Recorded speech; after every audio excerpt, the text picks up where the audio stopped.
안녕하십니까? 하나님의 은혜와 평강이 당신의 삶에 가득하기를 기도합니다. 오늘 우리가 함께 나눌 이야기에 앞서 만약 이 메시지가 여러분의 마음에 울림을 준다면 좋아요와 구독으로 저희에게 힘을 실어주시고 이 영상을 공유하며 더 많은 이들에게 은혜를 전하는 통로가 되어주시길 부탁드립니다. 여러분의 작은 실천이 저희에게는 큰 격려가 됩니다. 복잡하고 어려운 시대를 살아가는 우리 모두에게 신앙인으로 산다는 것은 어떤 의미일까요? 어쩌면 오늘 이 이야기는 오랫동안 교회를 다녀온 분들에게는 익숙하면서도 불편한 질문을 던질지도 모릅니다. 혹은 지금은 교회를 떠나 계신 분이나 신앙에 대해 고민하는 분들께는 그 이유에 대한 작은 실마리를 제공할 수도 있겠습니다. 우리는 어릴 적부터 이렇게 배워왔습니다. 그리스도인이 되는 것은 참으로 쉽다고 말입니다. 사실상 우리에게는 아무런 대가도 요구되지 않습니다. 예수님께서 우리의 모든 죄를 위해 십자가에서 돌아가셨고 그 값은 이미 모두 치러졌기 때문입니다. 우리는 그저 예수님을 향한 믿음을 고백하기만 하면 됩니다. 구원과 용서라는 값없는 선물을 받기만 하면 우리는 스스로를 그리스도인이라 부를 수 있게 됩니다. 참으로 놀라운 은혜가 아닐 수 없습니다. 하지만 잠시 멈춰 복음서의 페이지를 넘기고 사도 바울의 편지를 읽어보면 한 가지 이상한 점을 발견하게 됩니다. 성경 어디에도 누군가가 그리스도인이 되었다는 표현은 등장하지 않는다는 사실입니다. 사실 1세기 초대교회 성도들은 스스로를 그리스도인이라 부르지 않았습니다. 이 명칭은 신앙이 없는 외부인들이 그들을 부르던 별명이었습니다. 어쩌면 그리스도에게 속한 자, 그리스도쟁이라는 조롱 섞인 멸칭에 가까웠을지도 모릅니다. 이것은 오늘날 우리가 미국인이나 한국인이라고 말하는 것처럼 고정된 정체성을 나타내는 꼬리표가 아니었습니다. 오히려 그것은 그들만의 독특한 삶의 방식을 가리키는 말이었습니다. 성경 전체에서 그리스도인이라는 단어는 단 3번밖에 등장하지 않습니다. 예수님의 부활 이후의 사건들을 기록한 누가는 역사상 이 단어가 처음 사용된 순간을 사도행전에 기록합니다. 그곳은 바로 대도시 안디옥이었습니다. 흥미로운 점은 누가가 이 명칭의 유래를 설명하면서 그리스도인이 당시 어떤 의미를 가졌는지 명확히 밝히고 있다는 것입니다. 오늘날 우리가 생각하는 의미와는 사뭇 다를 수 있습니다. 누가는 이렇게 기록합니다. 제자들이 안디옥에서 비로소 그리스도인이라 일컬음을 받게 되었더라. 제자들이 그리스도인이라 불렸다고 합니다. 그렇다면 제자는 누구일까요? 여기서 말하는 제자는 예수님의 12사도만을 가리키는 것이 아닙니다. 신약 성경에서 제자라는 용어는 예수님의 십자가 사건 이전부터 그분을 공개적으로 따르던 사람들, 그리고 부활 이후 그분의 가르침을 따라 살아가던 모든 사람들을 지칭하는 말이었습니다. 초대교회 성도들은 당시 유대교의 한 분파 혹은 이단으로 취급받기도 했습니다. 특히 나사렛 이단이라고 불렸는데 이는 그들이 나사렛 출신의 한 스승을 따랐기 때문입니다. 그들에게는 무언가 특별한 것이 있었습니다. 우상을 숭배하던 안디옥의 다른 시민들과는 확연히 구별되는 모습이었습니다. 그래서 안디옥 시민들은 이 새로운 무리를 부를 이름이 필요했습니다. 단순히 제자라고만 부를 수는 없었습니다. 세상에는 수많은 철학자와 랍비, 그리고 그들을 따르는 제자들이 있었기 때문입니다. 그래서 그들은 새로운 이름을 만들어냈습니다. 예수의 제자들, 예수의 가르침을 따르는 사람들을 그리스도인이라고 부르기 시작한 것입니다. 이 사실은 오늘을 살아가는 우리에게 그리고 저 자신에게 매우 도전적인 질문을 던집니다. 우리는 현대적인 의미의 그리스도인이라는 이름표를 갖는 것에는 익숙할지 모릅니다. 하지만 오늘 우리는 스스로에게 물어야 합니다. 나는 정말로 예수를 따르는 사람인가? 우리는 그저 믿고만 있는가? 아니면 실제로 따르고 있는가? 나는 예수님의 모범을 따르고 있는가? 아니면 그저 나 자신이 세상에 좋은 모범이 되려고 애쓰고 있는가? 이것은 두려운 질문입니다. 왜냐하면 그리스도인이라는 단어는 얼마든지 내 입맛에 맞게 정의하고 재정의해서 스스로를 만족시킬 수 있기 때문입니다. 우리는 각자 다른 정의를 내리며 우리의 신앙생활에 대해 안도감을 느낄 수 있습니다. 예수님도 성경의 그 누구도 그리스도인이란 이런 것이다라고 명확하게 정의해주지 않았기 때문이죠. 하지만 예수를 따르는 사람이라는 말에는 다른 정의가 필요 없습니다. 그 의미는 너무나도 명확합니다. 그리스도인이 되는 것은 쉽습니다. 아무런 대가도 필요 없습니다. 하지만 예수를 따르는 것은 다릅니다. 그것은 반드시 우리에게 무언가를 요구합니다. 어떤 이들에게는 더 큰 희생을 요구하기도 합니다. 그리고 역사는 우리에게 증언합니다. 가장 큰 대가를 치른 사람들이 세상에 가장 큰 변화를 만들어냈다고 말입니다. 예수님은 이 땅에 하나님 나라를 선포하기 위해 오셨습니다.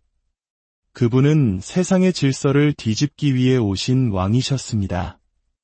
그러므로 그때나 지금이나 예수를 따른다는 것은 세상과는 다른 방향으로 살아가는 것, 즉 어느 정도는 반문화적인 삶을 사는 것을 의미합니다. 예수님께서는 이 사실을 그분의 가장 유명하고 가장 많이 인용되지만 아마도 가장 실천되지 않는 설교를 통해 명백히 하셨습니다. 우리는 그 설교를 산상수훈이라 부릅니다. 예수께서 무리를 보시고 산에 올라가 앉으시니 그분의 제자들, 즉 그분을 따르는 자들이 나아왔습니다. 그리고 예수님은 입을 열어 그들을 가르치기 시작하셨습니다. 그 자리에 모인 군중은 자신들이 얼마나 큰 행운을 누리고 있는지 전혀 알지 못했습니다. 상상해 보십시오. 인류 역사의 물줄기를 바꾼 위대한 설교, 산상수훈이 선포되는 바로 그 현장에 있다는 것을 말입니다. 그것은 단순한 구경이 아니었습니다. 그들은 서구 문명의 가치관과 문화적 규범을 재편하게 될 위대한 사건의 증인이 된 것입니다. 예수님은 그 큰 무리 앞에서 세상의 모든 가치관을 뒤집어 놓으셨습니다. 원수를 사랑하라. 가진 것을 나누어 주어라. 누가 작은 것을 달라 하면 더 많은 것을 내어 주어라. 꾸고자 하는 자에게 거절하지 말고 돌려받을 생각도 하지 마라. 억지로 오리를 가게 하거든 십리를 동행하고 오른뺨을 치거든 왼뺨마저 돌려대라. 하나님과 올바른 관계를 맺기 전에 먼저 내 주위 사람들과의 관계부터 바로 세워라. 가족과 화평하지 못하면서 하나님과 화평할 수 있다고 생각하지 마라. 만일 내가 성전에서 죄를 위한 제물을 드리려 할 때 내 형제에게 원망들을 만한 일이 생각나거든 제물을 제단 앞에 두고 먼저 가서 형제와 화목하고 그 후에 와서 제물을 드려라. 형제의 눈 속에 있는 티는 보면서 내 눈 속에 있는 들보는 깨닫지 못하느냐?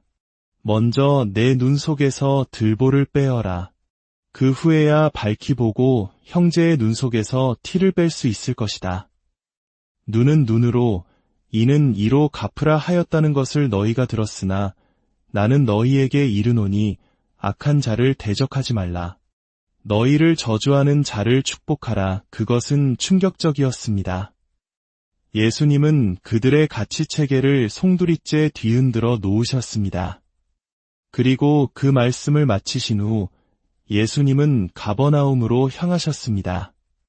예수께서 이 말씀을 마치심에 무리들이 그의 가르치심에 놀랐습니다. 왜냐하면 그 가르침이 권위 있는 자와 같고 그들의 서기관들과는 같지 않았기 때문입니다.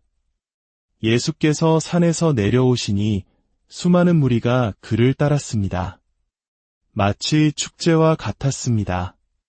전에는 결코 없었던 일이었습니다. 세례 요한이 수많은 사람을 끌어모으긴 했지만 예수님에게는 무언가 다른 점이 있었습니다.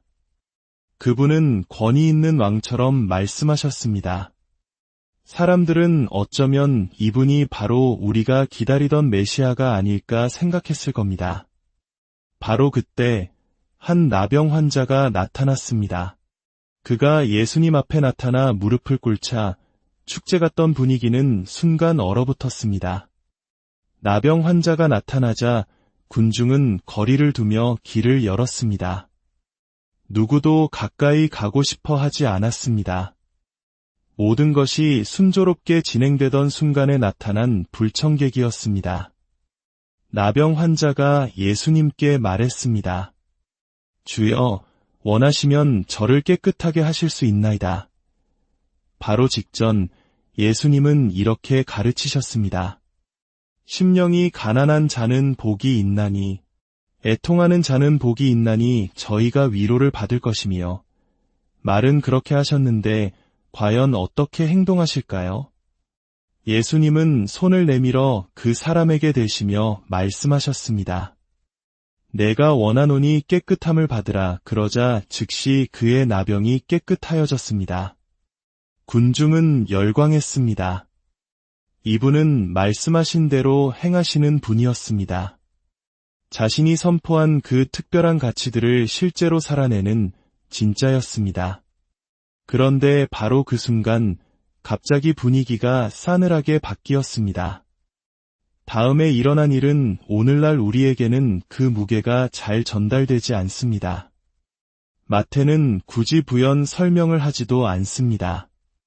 왜냐하면 그 현장에 있던 사람들과 이 글을 처음 읽었던 1세기 독자들은 그 상황이 얼마나 심각한지 설명을 듣지 않아도 온몸으로 느꼈기 때문입니다. 그것은 마치 늦은 밤 여자친구와 단둘이 있는데 갑자기 불이 켜지고 여자친구의 아버지가 문 앞에 서 있는 것과 같은 순간이었습니다. 그 순간 어떤 기분이었는지 굳이 설명할 필요가 없습니다. 모두가 그 숨막히는 긴장감을 알고 있습니다. 바로 그런 순간이었습니다. 모든 것이 좋았습니다. 그런데 갑자기 불이 켜졌고 그들 앞에는 적이 서 있었습니다. 예수께서 가버나움에 들어가시니 한 백부장이 나아와 간구했습니다. 세상이 숨을 멈췄습니다. 원수를 사랑하라. 남을 위해 행하라. 억지로 오리를 가게 하거든 십리를 동행하라. 방금 전 산 위에서 들었던 위대한 가르침들이 귓가에 맴돌았습니다. 하지만 설마 저 사람에게까지 그 말씀이 적용되는 것은 아니겠지요. 아픈 유대인을 고쳐주는 것과 이것은 전혀 다른 차원의 문제였습니다. 당시의 역사적 배경을 조금 이해한다면 우리는 그 순간의 긴장감을 조금이나마 느낄 수 있을 것입니다. 이 사건이 있기 약 100년 전 로마의 폼페이우스 장군은 예루살렘에 입성하여 성전과 지성소를 더럽혔습니다. 그는 유대인들이 그토록 신성하게 여기는 하나님이 어떤 모습인지 궁금해하며 대제사장 외에는 아무도 들어갈 수 없는 지성소에 제멋대로 들어가 버렸습니다. 제사장들의 만류를 뿌리치고 거대한 휘장을 젖히고 들어간 지성소 안에는 그러나 아무것도 없었습니다. 우상도 신상도 없이 텅 빈 공간을 보고 그는 실망하며 생각했을 겁니다. 형체도 없는 신을 위해 이렇게 거대한 신전을 짓다니 이 유대인들은 정말 이상한 민족이구나. 그는 그냥 떠나지 않았습니다. 수천 명의 유대인을 노예로 끌고 갔습니다. 그 순간 유대와 갈릴리는 로마 제국에 합병되었고 독립을 잃고 이방인 정복자에게 세금을 바쳐야 했습니다. 세월이 흘러 크라수스라는 장군은 성전에 들어와 모든 재물과 헌금을 약탈해 로마로 가져갔습니다. 기원전 40년에는 헤롯이 로마 원로원에 의해 유대인의 왕으로 임명되었습니다. 그는 유대인도 아니면서 수많은 랍비를 살해했고 그의 아들 중 하나는 백성들의 영웅이었던 세례 요한을 처형했습니다. 예수님께서 청년 시절을 보내실 무렵에는 본디오 빌라도가 유대 총독으로 부임했습니다. 그는 유대 땅에 십자가형을 도입한 인물로 알려져 있으며 의도적으로 유대인들을 모욕하는 일을 서슴지 않았습니다. 빌라도 역시 성전 금고에서 돈을 훔쳤고 유대인과 사마리아인에 대한 그의 폭력이 너무나 잔인했기 때문에 결국 로마로 소환되어 스스로 목숨을 끊었습니다. 요점은 이것입니다. 당시 유대인들에게 로마와 관련된 모든 것은 증오와 치욕의 대상이었습니다. 너무나 깊은 역사의 상처가 있었습니다. 그런데 상황은 더 최악이었습니다. 예수님 앞에 나타난 사람은 평범한 군인이 아니었습니다. 그는 백부장, 즉 100명의 군인을 지휘하는 장교였습니다. 그는 폭력을 통해 그 지위와 권위를 얻은 사람이었습니다. 질문 없이, 양심의 가책 없이 명령에 복종하는 사람이었습니다. 당시 유대인들에게 로마 백부장은 단순한 이방인 군인이 아니었습니다. 그는 민족의 고통과 굴욕, 압제의 상징 그 자체였습니다. 우리 한국인들에게는 마치 일제강점기 시절 일본군 고위 장교가 우리에게 다가와 도움을 청하는 것과 같은 상황이었을 겁니다. 온몸을 휘감는 듯한 분노와 민족적 수모의 기억, 그리고 고통이 치밀어 오르는 그런 순간이었을 것입니다. 이 백부장은 예수님께서 마땅히 미워할 모든 이유를 한 몸에 담고 있는 존재였습니다. 개인적으로, 민족적으로, 종교적으로 모든 것이 잘못되었습니다. 그의 손에는 유대인의 피가 묻어 있었습니다. 그런데 이제 와서 부탁할 것이 있다고 합니다. 혹시 그런 경험 있으십니까? 나에게 그토록 상처를 주고 모욕했던 사람이 아무렇지 않게 추천서를 써달라고 부탁할 때의 그 황당함. 지난번에 빌려간 돈도 갚지 않은 사람이 또 돈을 빌려달라고 할 때의 그 막막함. 작년 명절에 우리 가족에게 온갖 무례를 범했던 사람이 올해 또 우리 집에 오겠다고 할 때의 그 기분. 너무나 많은 상처의 역사가 우리를 가로막습니다. 우리는 모르는 사람을 돕는 일에는 기꺼이 나설 수 있습니다.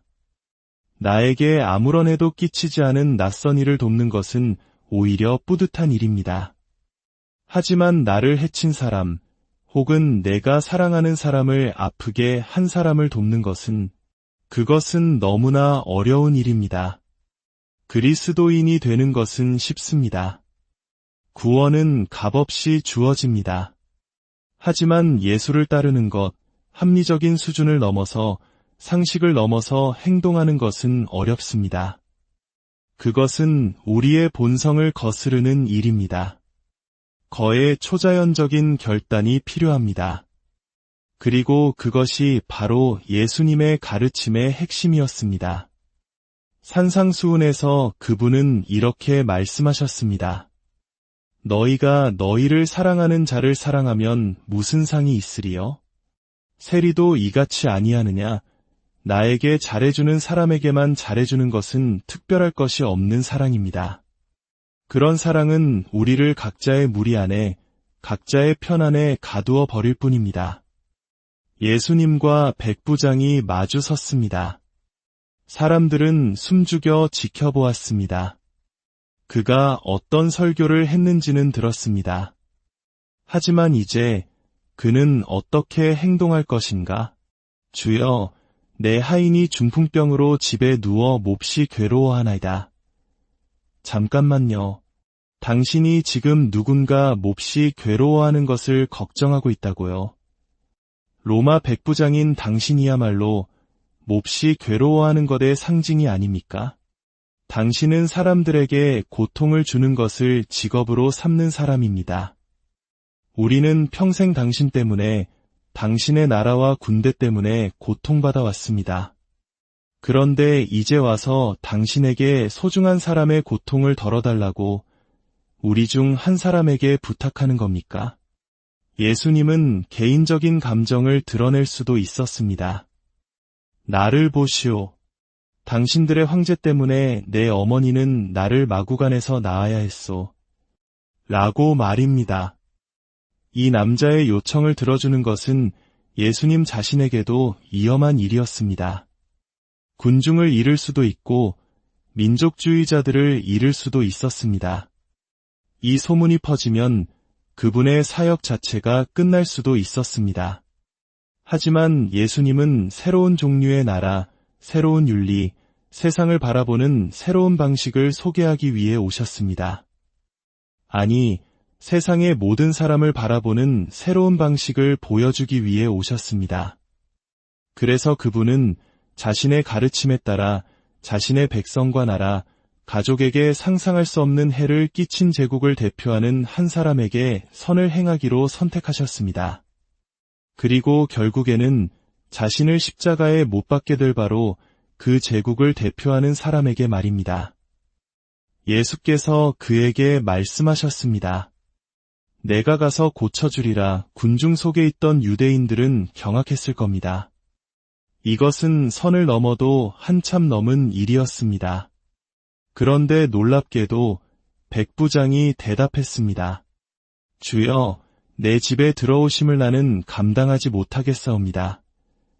군중은 속으로 생각했을 겁니다. 그건 당신이 잘 아는군. 백부장은 이어서 인류 역사상 가장 위대한 믿음의 고백 중 하나를 합니다. 다만 말씀으로만 하옵소서. 그러면 내 하인이 낫겠사옵나이다. 나도 남의 수하에 있는 사람이여 내 아래에도 군사가 있으니 이더러 가라 하면 가고 저더러 오라 하면 오고 내 종더러 이것을 하라 하면 하나이다. 그는 말하고 있었습니다. 예수님, 당신과 나는 다르지 않습니다. 나도 권위 아래 있는 사람으로서 그 권위의 힘을 압니다. 그러니 당신의 집에 오실 필요 없습니다. 당신의 권위 있는 그 말씀 한마디면 충분합니다. 예수님은 다시 한번 군중을 충격에 빠뜨리며 이 백부장의 믿음을 칭찬하셨습니다. 그리고 말씀하셨습니다. 가라. 내 믿은 대로 될지어다. 그리고는 미소를 지으시며 점심을 드시기 위해 베드로의 집으로 향하셨을 겁니다. 군중은 다시 한번 할 말을 잃었습니다. 그는 권위 있는 자처럼 말씀하셨고 그 말씀을 자신의 행동으로 증명해 보이셨습니다. 그는 농담을 한 것이 아니었습니다. 우리에게 선을 행하지 않는 혹은 행할 수 없는 이들에게 문자 그대로 선을 행하기를 기대하셨던 겁니다. 우리와 다르게 생기고 다르게 살아가는 사람들에게 선을 행하기를 기대하셨습니다. 심지어 우리를 좋아하지도 않는 사람들에게 선을 행하기를 기대하셨습니다. 자, 이제 다시 우리의 이야기로 돌아옵시다. 우리가 왜 신앙을 그저 하나의 이름표로 축소시키려 하는지 이상할 것도 없습니다. 왜 그저 말씀을 듣고 잠시 찔림을 받다가 이내 다시 편안한 익숙함으로 돌아가려 하는지 말입니다. 예수를 따르는 사람이 되는 것보다 그리스도인이 되는 것이 훨씬 쉽기 때문입니다. 나를 해친 사람보다 낯선 사람에게 선을 행하는 것이 더 쉽습니다. 나와 생각이 다르고 삶의 방식이 다른 사람보다 나와 비슷한 사람들을 사랑하는 것이 훨씬 쉽습니다. 만약 우리가 그 쉬운 길을 선택한다면 우리는 우리가 사는 이 사회가 겪는 문제들에 기여하는 사람이 될 것입니다. 왜냐하면 우리가 예수를 따르기로 결단하지 않으면 우리는 그저 믿는 것에 만족하게 될 것이기 때문입니다. 우리는 올바른 것을 믿을 것입니다. 모든 인간은 하나님의 형상으로 창조되었고 모두가 평등하며 본질적인 가치와 존엄성을 지니고 있다고 믿을 것입니다. 평범한 인간이란 존재하지 않는다는 C.S. 루이스의 말에 동의할 것입니다. 사람의 가치는 세상이 매기는 것이 아니라 하나님께서 부여하신 것이라고 진심으로 믿을 것입니다. 하지만 만약 우리가 예수를 따르기로 결단하지 않았다면 우리의 믿음은 거기서 멈출 것입니다. 올바른 믿음으로 끝날 뿐입니다. 우리는 우리가 믿는다고 주장하는 바를 위해 그것이 우리에게 어떤 대가를 치르게 할 때 행동하지 않을 것입니다. 우리는 불의하고 불친절하며 불공평한 대우를 받는 사람들을 보고도 반응하지 않을 것입니다. 놀랍게도 예수님은 이 모든 것을 내다보신 것 같습니다. 그분은 알기만 하고 행하지 않는 세대, 동의는 하지만 행동하지 않는 세대가 올 것을 예견하신 듯합니다. 실제로 예수님은 산상수훈의 마지막, 가장 준엄한 말씀을 바로 듣기만 하고 행하지 않는 사람들을 위해 남겨두셨습니다. 그분의 가장 유명한 설교의 결론은 이렇습니다. 나더러 주여, 주여 하는 자마다 다 천국에 들어갈 것이 아니요 다만 하늘에 계신 내 아버지의 뜻대로 행하는 자라야 들어가리라. 그러므로 누구든지 나의 이 말을 듣고 행하지 아니하는 자는 그 집을 모래 위에 지은 어리석은 사람 같으리니 비가 내리고 창수가 나고 바람이 불어 그 집에 부딪힘에 무너져 그 무너짐이 심하니라. 이 설교를 듣고 감동받고 심지어 일부 동의하기까지 했지만 실제 삶의 순간에서 감정적으로 너무 벅차서 그 말씀을 따라 행하기를 거부하는 사람. 예수님은 그 사람을 어리석은 사람이라고 부르셨습니다. 그는 스스로를 속인 사람이기 때문입니다. 자신이 실제보다 더 나은 사람이라고, 자신이 소유하지 않은 하나님의 은총을 발견했다고 착각하는 사람이기 때문입니다. 세상의 변화를 만드는 사람들은 올바른 것을 믿는 사람들이 아닙니다. 그들은 무언가 잘못되었을 때 그것이 자신에게 손해가 될지라도 행동하고 반응하는 사람들입니다. 그래서 오늘 저는 여러분과 저 자신에게 초대합니다. 그저 그리스도인이라는 이름에 만족하지 맙시다. 우리 함께 따릅시다. 우리를 위해 아무것도 해줄 수 없거나 해주지 않을 사람들에게 계속해서 선을 행합시다. 그리고 우리 삶의 백부장들이 나타날 때 우리의 모든 것이 그들을 위해 우리의 자원과 시간, 평판을 사용하는 것에 대해 거부감을 느낄 때 바로 이것을 기억합시다. 이것이 우리 신앙의 심장이며 우리가 왜 그렇게 해야 하는지에 대한 이유입니다. 하나님께서 우리에 대한 자기의 사랑을 확증하셨으니 곧 우리가 아직 죄인 되었을 때에 우리가 아직 하나님을 대적하는 원수, 바로 그 백부장과도 같았을 때에 그리스도께서 우리를 위하여 죽으셨습니다. 그리고 그분은 죽음에서 부활하셔서 성경의 페이지 너머로 우리 한 사람 한 사람을 바라보시며 말씀하십니다. 나를 따르라. 나와 함께 세상을 변화시킬 잠재력을 가진 그 사랑으로 세상을 놀라게 하자. 그리스도인이 되는 것은 예수를 따르는 것보다 쉽습니다. 하지만 기억하십시오. 예수님은 단 한 번도 누구에게 그리스도인이 되라고 초대하신 적이 없습니다. 그분은 우리에게 그분을 따르라고 초대하셨습니다. 주님의 은혜가 여러분과 함께하기를. 믿는 것을 넘어 따르는